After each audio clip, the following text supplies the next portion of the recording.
ሰላም ጤና ይስጥልን ውድ ሪፖርተር ተከታታዮች የሰዓቱን ዜናዎች ቀጥዬ ያሰማችኋለሁ። ለጉብኝት የመጣው ልዑል በነፃነት ተንቀሳቅሶ የጉብኝት ጊዜውን ማሳለፍ ፈልጓል። ጥሬ ገንዘብ የመያዝ ስጋቱ፣ የክፍያ መንገዶቹ አለመመቸት አሳስቦታል። የሲቢኢ ቱሪስት ካርድ ሁሉንም ያቀላል። የትኛውም ሀገር ጥሬ ገንዘብ በእጅ ይዞ ከመንቀሳቀስ በቀላሉ ዶላሮን በካርድ ያዙ። በማንኛውም ኤቲኤም እና ፖስ ማሽን ላይ ያለምንም ተጨማሪ የአገልግሎት ክፍያ ይጠቀሙበታል። ከሀገር ቢወጡም እንደ ልብ ያገለግላል። ሲቢኢ ቱሪስት ካርዱ እግሩ አዲስ አበባን እንደረገጠ ከኢትዮጵያ ንግድ ባንክ ኤርፖርት ቅርንጫፍና ከተርሚናል ቅርንጫፍ ወስደው ቆይታውን ያሳምሩ። የኢትዮጵያ ንግድ ባንክ ሁሌም የሚተማመኑበት ባንክ። የአዲስ አበባ ፖሊስ ኮሚሽን የፍርድ ቤት መጥሪያ ባለመቀበሉ ጋዜጠኛ ሳልሳዊት ባይነሳኝን ዛሬም ፍርድ ቤት ማቅረብ አለመቻሉን ጠበቃዋ ተናገሩ። ከሰኞ ሰኔ 1 ቀን 2018 ዓ.ም ጀምሮ በፖሊስ ቁጥጥር ስር ብትውልም እስካሁን ፍርድ ቤት አልቀረበችም። ጠበቃዋና ቤተሰቦቿ በሕግ አግባብ ፍርድ ቤት እንድትቀርብ አሊያም ከእስር እንድትለቀቅ እያደረጉ ባለው ጥረት በተጀመረው የፍትሐብሔር ክስ ጋዜጠኛ ሳልሳዊት ባይነሳኝን ፍርድ ቤት እንዲያቀርብ የታዘዘው የአዲስ አበባ ፖሊስ ኮሚሽን የምርመራ ክፍል ኃላፊው ደብዳቤውን ስላልተቀበሉ ደብዳቤውን ለፖሊስ ገቢ ማድረግ አልተቻለም። የፌዴራል የመጀመሪያ ደረጃ ፍርድ ቤት አራዳ ምድብ አንደኛ ልዩ ፍትሐብሔር ችሎት ለዛሬ በያዘው ቀጠሮም ይህን በመረዳት ደብዳቤው በፍርድ ቤቱ መልእክተኛ ለፖሊስ እንዲደርስ በመወሰን ለነገ ሰኔ 12 ቀን 2018 ዓ.ም 5 ሰዓት ቀጠሮ ሰጥቷል። የዛሬውን ችሎትና እስካሁን ያለውን ሂደት ጠበቃው አቶ ዘውዱ በቀለ ለሪፖርተር እንዲያብራርተዋል። እሺ አመሰግናለሁ። ያው ትናንትና ቀጠሮ ነበረ። የአዲስ አበባ ፖሊስ ኮሚሽን የወንጀል ምርመራ ቢሮ ጋዜጠኛ ሳልሳዊት ባይነሳኝን ለምን እንደሆነ በዝርዝር ባናቅም ከሰኔ 1 ቀን 2018 ዓ.ም ጀምሮ በቁጥጥር ስር ከዋላት በኋላ በ48 ሰዓት ውስጥ ፍርድ ቤት ስላላቀረባት ያለምንም ቅድመ ሁኔታ ከእስር እንድትፈታ ፍርድ ቤቱን ትዕዛዝ እንዲሰጥልን ጠይቀን ፍርድ ቤቱም ለተጠሪ መጥሪያ እንድናደርስ በድጋሚ በትላንትናው ዕለት አዞን ነበረ። ይህንኑ ትዕዛዝ በእኛ በኩል ወዲያው መጥሪያውን ወዲያው ወጪ አድርገን ወስደናል። ትዕዛዙንም ለተጠሪ ተቋም ለአዲስ አበባ ፖሊስ ኮሚሽን መዝገብ ቤት ክፍል ለማድረስ በአካል ሄደን ነበር። ሆኖም የመዝገብ ቤቶቹ የስራ ባልደረቦች መጥሪያውን ሊቀበሉ ፈቃደኛ እንዳልሆኑ ገልጾልናል። ለዚህም ምክንያታቸው ትዕዛዙ የፍርድ ቤትም ቢሆን የምርመራ ክፍል ኃላፊው ትዕዛዙን እንድንቀበል ካላዘዙ በስተቀር ልንቀበላችሁ አንችልም የሚል ነው። በእኛ በኩል የምርመራ ክፍል ኃላፊው ይገኙበታል የተባለው ቢሮአቸው በአካል 3 ጊዜ ተመላልሰን ቢሮአቸውን በር ላይ ጠብቀን ብንጠብቃቸው ልናገኛቸው አልቻልንም። ስለዚህ ተመልሰን አሁን አዲስ አበባ ፖሊስ ኮሚሽን ቀይሯል ወደ ተባለው ቢሮ ተመልሰን ሄደን ኃላፊ የተባሉት የፖሊስ አባል ጋር ቀርበን ስለ ጉዳዩ አስረድተናቸው እዛው እኛ ባለንበት ስልክ እንደደውሉላቸው ለማረጋገጥ ችለናል። እና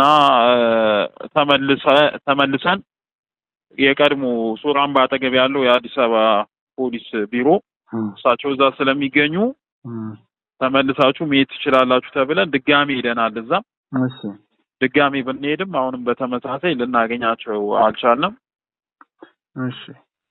ስለዚህ ያለን የመጨረሻ አማራጭ ቅሬታ ማቅረብ ነው። የፖሊስ ኮሚሽኑ ቅሬታ ክፍል የሚባል ጠይቀን ቀርበን ቅሬታችንን አሰምተን በተመሳሳይ ስልክ እንዲደወልላቸው አድርገናል። እና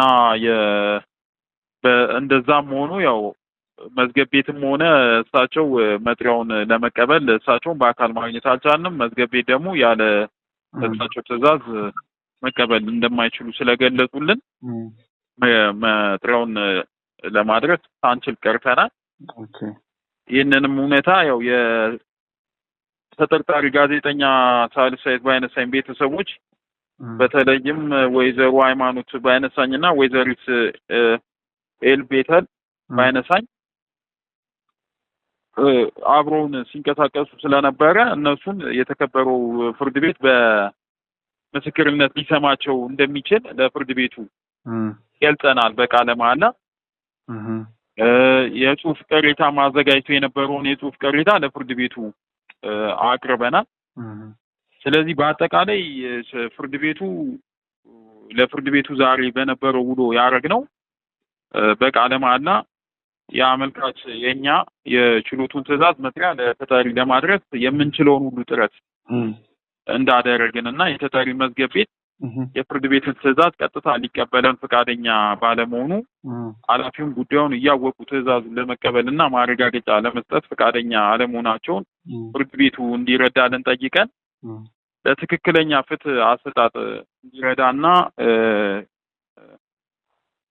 ጋዜጠኛዋም ሰብአዊ መብቷ እንዲከበር በፍትሐ ብሔር ስነ ስርዓት ህግ ቁጥር 105 መሰረት በምትክ መጥሪያ አሰጣጥ ስርዓት መሰረት በተለዋጭ ቀጠሮ በፍርድ ቤቱ የመልእክት ክፍል ሰራተኞች በኩል መጥሪያው ለፖሊስ ኮሚሽኑ እንዲላክ እንደነ በአማራጭ ጠይቀናል።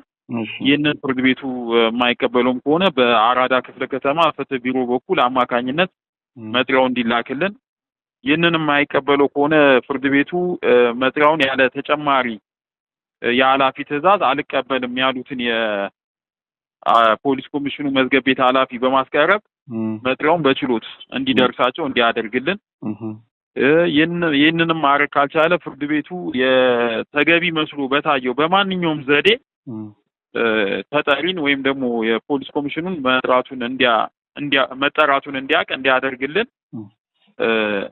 በመጠየቅ በቃለ መሃላ አቤቱታ አድርገን መጥሪያውንና ይህንን ቃለ መሃላ ለፍርድ ቤቱ አያይዘናል። አሁን ፍርድ ቤቱም ይህንን አቤቱታችንን ከመረመረ በኋላ ተገቢ ነው ብሎ ያሰበው በሬጅስትራር በኩል በፍርድ ቤቱ ሬጅስትራር በኩል በፍርድ ቤቱ መልእክተኛ መጥሪያው እንዲደርሳቸው የሚል ትዕዛዝ ነው። ያንን ሰጥቶልን ለነገ ለሰኔ 12 2018 ዓ.ም ከቀኑ 5 ሰዓት ላይ ቀጠሮ ይዞልናል። ቦርዱ በፓርቲዎች ቅሬታ ላይ በሚሰጠው የመጨረሻ ውሳኔ የማይስማማ አካል ለፌዴራል ከፍተኛ ፍርድ ቤት ይግባኝ ማቅረብ ይችላል አለ። ቦርዱ የተቃዋሚ ፓርቲው የምርጫ ውጤት እንዲሰረዝ ያቀረበውን ጥያቄ ውድቅ አድርጎታል። የቁጫ ሕዝብ ዲሞክራሲያዊ ፓርቲ በሰባተኛው ጠቅላላ ምርጫ ላይ በቁጫ የምርጫ ክልል የሕግ ጥሰት በመፈጸሙ የምርጫ ክልሉ ውጤት እንዲሰረዝ የጠየቀ ሲሆን ቦርዱ ባደረገው ማጣራት በፓርቲው የቀረበው አቤቱታ በበቂ ማስረጃ አልተደገፈም በሚል ውድቅ አድርጎ ውሳኔውን ለፓርቲው በደብዳቤ አሳውቋል። ይሁን እንጂ ፓርቲው ቦርዱ በሰጠው ውሳኔ እንዲሁም ውሳኔው በተገለጸበት ደብዳቤ ላይ ተጨማሪ ቅሬታ እንዳለው አስታውቋል።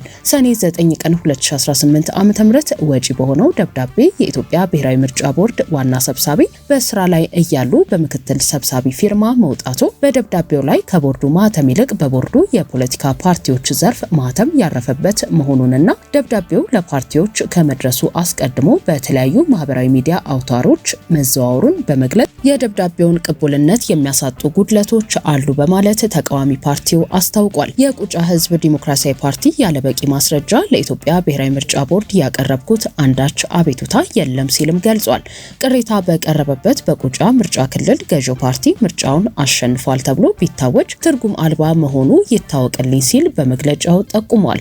ቁዴባ የቦርዱን ውሳኔ በመመርመር ተገቢ ምላሽ እንደሚሰጥም ነው የገለጸው። ሪፖርተር ምርጫ ቦርድን በቀረቡት ቅሬታዎች ላይ የጠየቀ ሲሆን ቅሬታውን ለመፈተሽ ሰፊ ጥረት መደረጉንና በቦርዱ አሰራር ዙሪያም የተፈጸመ ጥሰት የለም ሲል የቀረበውን ወቀሳ አስተባብሏል። ደብዳቤው ለፓርቲው ከመድረሱ በፊት ማህበራዊ ሚዲያ ላይ ስለመውጣቱ መረጃ የለኝም ያለው ምርጫ ቦርድ ፖለቲካ ፓርቲዎች በደብዳቤ ለሚያቀርቡት ቅሬታ በማህበራዊ ትስስር ገጽ ሳይሆን በመደበኛ ስርዓት በደብዳቤ ምላሽ ይሰጣል ብሏል። የኢትዮጵያ ብሔራዊ ምርጫ ቦርድ አካታችና ገለልተኛ የማጣራት ሂደት አከናውኛለሁ ያለ ሲሆን የምርመራ ቡድኑ የቅሬታ አቅራቢውን ምስክሮች ቃል በመስማት የአካባቢው መስተዳደርና የገዢው ፓርቲ አመራሮች ምላሽ በማካተት በምርጫ ክልሉ ከተወዳደሩት ትብብር ለኢትዮጵያ አንድነት፣ የሰላም ለኢትዮጵያ ጥምረት፣ ነጻነትና እኩልነት ፓርቲና የኢትዮጵያ ዜጎች ለማህበራዊ ፍትህ ፓርቲዎች ተወካዮች፣ ከሲቪክ ማህበራት ታዛቢዎች እንዲሁም ከኢትዮጵያ ሰብአዊ መብቶች ኮሚሽን ባለሙያዎች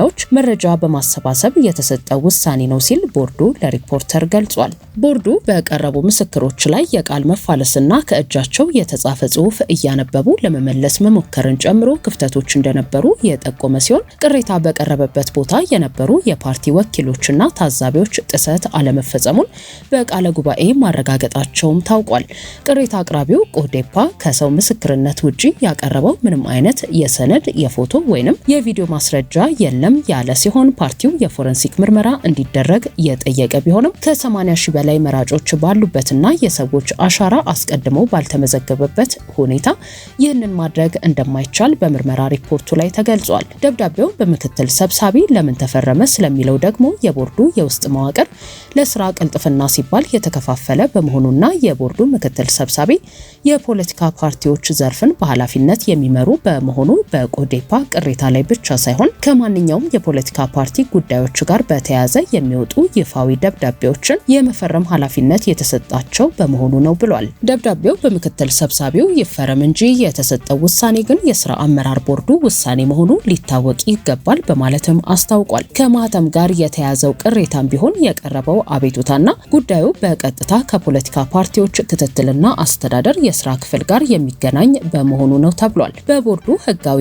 አሰራር መሰረት አንዴ ተመርምሮ ውሳኔ የተሰጠበትን የራሱን ውሳኔ ደግሞ የመመልከት የህግ አግባብ የሌለ ሲሆን የመጨረሻ ውሳኔው የቦርዱ ነው። ከዚህ ባሻገር በቦርዱ ውሳኔ ላይ ቅሬታ ያለው ማንኛውም የፖለቲካ ፓርቲ በህጉ መሰረት ለፌዴራል ከፍተኛ ፍርድ ቤት ይግባኝ የማቅረብ መብት አለው ሲል ገልጿል። በቦርዱ ህጋዊ አሰራር መሰረት አንዴ ተመርምሮ ውሳኔ የተሰጠበትን የራሱን ውሳኔ ደግሞ የመመልከት የህግ አግባብ የሌለ ሲሆን የመጨረሻ ውሳኔው የቦርዱ ነው። ከዚህ ባሻገር በቦርዱ ውሳኔ ላይ ቅሬታ ያለው ማንኛውም የፖለቲካ ፓርቲ በህጉ መሰረት ለፌዴራል ከፍተኛ ፍርድ ቤት ይግባኝ የማቅረብ መብት አለው። በ2016 እና ከዛ በፊት አላግባብ ተፈጽመው እንዲመለሱ ከተባሉ ክፍያዎች 15 ቢሊዮን ብር እስካሁን ተመላሽ እንዳልተደረገ በኦዲት ተረጋገጠ።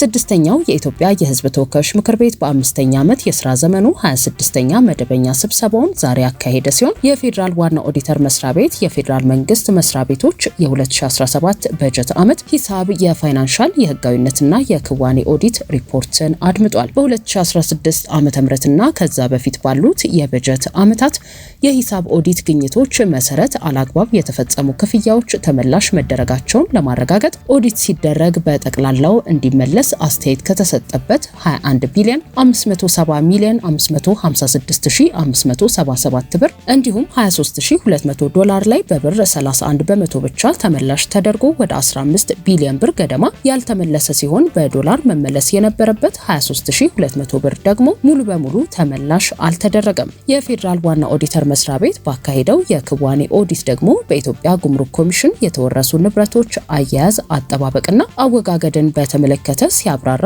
ከ2015 እስከ 2017 በጀት ዓመታት በናሙና የታዩ በቅርንጫፍ ጽህፈት ቤቶች የጉምሩክ ዕቃ አወጋገድ መመሪያ በግልጽ ጨረታው ላይ መወዳደር ያለባቸው ዝቅተኛ የተጫራቾችን ቁጥር ያላስቀመጠ በመሆኑ ለብቸኛና ለሁለት ተጫራቾች ያለ ውድድር እንዲያሸንፉ እድል የሚሰጥ መሆኑ ተጠቁሟል። በአዲስ አበባ ኤርፖርት ጉምሩክ በተለያየ መንገድ የተወረሱ ንብረቶች ጨረታው ተሰርዞ እያለ ግምታዊ ዋጋቸው 24 ሚሊዮን 214969 ብር የሆኑት ንብረቶች ተሽጠው የተገኙ ሲሆን በአዳማ ቅርንጫፍ ጽህፈት ቤት ደግሞ በጨረታው ሳይወዳደሩ አሸናፊ ለተደረጉ አካላት 23 ሚሊዮን 764839 ብር የሚያወጡ ዕቃዎች እንደተሸጡ ታውቋል። የኢትዮጵያ ንግድ ስራዎች ኮርፖሬሽን ደግሞ በመርካቶ በቃሊቲ ሻሸመኔና ሐዋሳ የመሸጫ መደብሮች አጠቃላይ ድምር ዋጋቸው 12 ሚሊዮን 139625 ብር የሚያወጡ የተለያዩ ሸቀጦች የመጠቀሚያ ጊዜያቸው ሳያበቃ እንዲሸጡ ባለማድረጉና ምርቶቹ የመጠቀሚያ ጊዜያቸው ያለፈ መሆኑ በኦዲት ተረጋግጧል። በገቢዎች ሚኒስቴር የታክስ ኦዲት አሰራር ስርዓት ላይ በተደረገው ኦዲት ደግሞ በሚኒስቴር መስሪያ ቤቱ ከ2015 እስከ 2018 አንደኛ ሩብ ዓመት ያለው በታክስ ዕዳ በመረጃ የመረጃ ቋት 8 ቢሊዮን 463 ሚሊዮን 909,207 ብር በተቋሙ ሊሰበሰብ የማይችል ዕዳ ነው ቢባልም አግባብነት ባለው አካል ውሳኔ ያልተሰጠበት ሆኖ ተገኝቷል።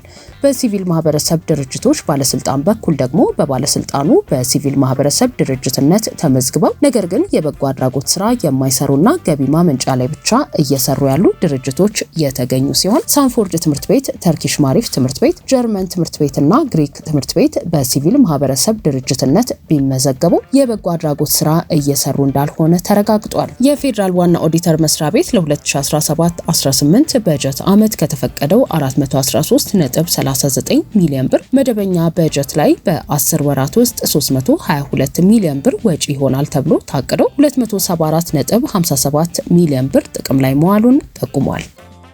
ሶማሊላንድ ለኢትዮጵያ፣ ኬንያና ለተባበሩት አረብ ኤሚሬትስ ቅድሚያ የሚሰጥ የዲፕሎማሲ መስመር መዘርጋቷን የሀገሪቱ ፕሬዝዳንት ተናገሩ።